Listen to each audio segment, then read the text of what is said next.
Hello everybody, it's David Andrew Wiebe here. Hopefully you can hear me. Some of you know me, some of you don't, but either way, hello. It's nice to be with you today. I'm not going to be waiting too long for anybody to come on this live. I'm just going to go right ahead and get into today's subject matter because you should always be able to go back and watch this video later if it's a topic that's of interest to you. And this is my room. It's nothing special. This is just where most of the work gets done. And I'm in the music and creative industries. And a lot of my work is just writing and podcasting and recording audio and things like that. And I can do all of that just from this room right here. And I do. So there's nothing really to show here in terms of like a really cool background or anything like that. But I still thought this was an important message that needed to be shared. And so here I am today to talk about Your Music Matters. Now you can always leave comments below. I'm happy to answer them. And even if I don't get around to them while this video is still going, I can always turn them into blog posts later and answer the questions on the blog.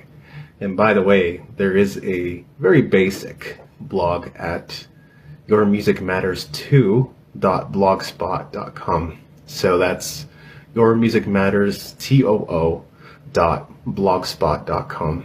Now I could have put a lot of more time and energy and effort into the website and the blog, but really this project, I think the message is what matters, and it's not necessarily about putting on a really big front or looking a certain way or appearing a certain way. It's not really about branding. It's just about a community coming together around a cause that matters to them.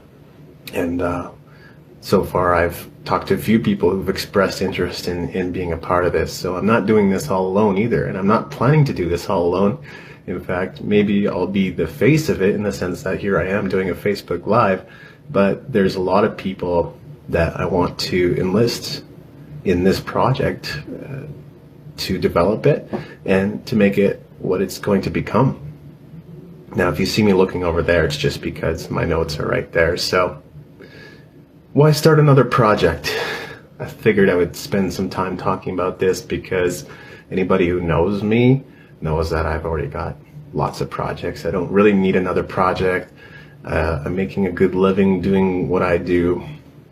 There's really no reason. And so the reason that I decided to start this project is because I'm passionate about music, and I'm passionate specifically about independent artists and musicians who are struggling to make it. You know, many of them are unable to make a living at their passion, and that just shouldn't be the case because the resources are unlimited. The internet is at your fingertips. You have the best marketing tools just sitting right there, and because many of you don't know how to utilize them or even have kind of the right mindset around how to make it work for you, you're unable to do what you love to do. And I think that's unfortunate. You know, me personally, I've had so many projects, so many ideas that I've wanted to do, and the thing that held me back in the past oftentimes was just a lack of financial support or resources. So if you were able to make a living doing what you love to do, you can make many of those crazy project ideas a reality. And so if you're anything like me, you're just waiting for that opportunity. You would jump at that chance to make that happen. I don't know if you know this, but I've written several books, not just about the music industry, but also about the creative industry. So this is my first book, The New Music Industry. This is the essential guide to music entrepreneurship. And this is my latest work, The Essential Guide to Creative Entrepreneurship. And yes, it is about creativity and the creative industry and building a business in creativity, especially online. But it's actually perfectly complementary to The Essential Guide to Music Entrepreneurship. And the reason being that the Essential Guide to Music Entrepreneurship was primarily about mindset, whereas this book is a little more tactical in nature. So they complement each other pretty well. I'll show you what else I have on my desk. I have this book by Dobbs Franks, and he is a conductor, musician, life coach, and of course author. I have this little guide on music promotion. I have this roadie guitar tuner. I mean, my room is filled with all sorts of paraphernalia to do with music and the music industry and the music business. I have guitars sitting over there, and right now my phone is actually sitting on a PV6505MH, so mini head guitar amp. So I think that proves, my passion for the music and the music industry and the music business in general. But I just wanted to show you that. I just wanted to give you a sense of, like, you might not know who I am, you might not know what I do, you might not know what I care about. So I just wanted to give you a little bit of sense of that before really got into the meat of this.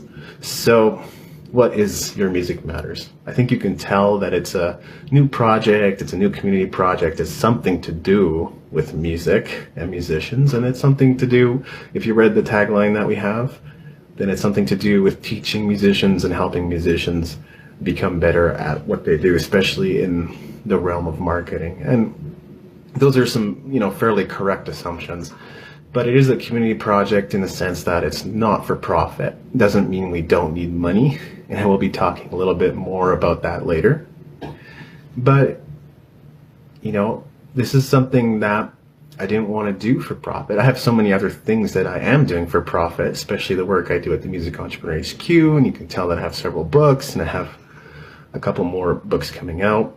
And like I said, I'm making a pretty good living doing what I do. I don't necessarily need another project where that is focused on generating revenue and profit. So this is something that I'm doing because I care about it, and because I'm passionate about it, and because I see something that maybe others aren't seeing in this area.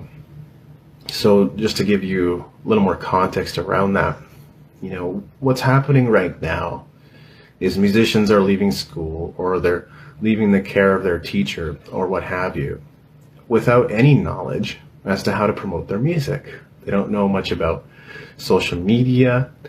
They don't know much about website marketing, or podcasting, or getting onto podcasts, or getting interviews, or PR, or any of this. And, certainly you can take courses in college or university about marketing or business.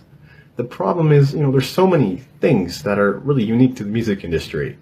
There's music streaming. So how do you promote your music on sites like Spotify or Deezer or Tidal?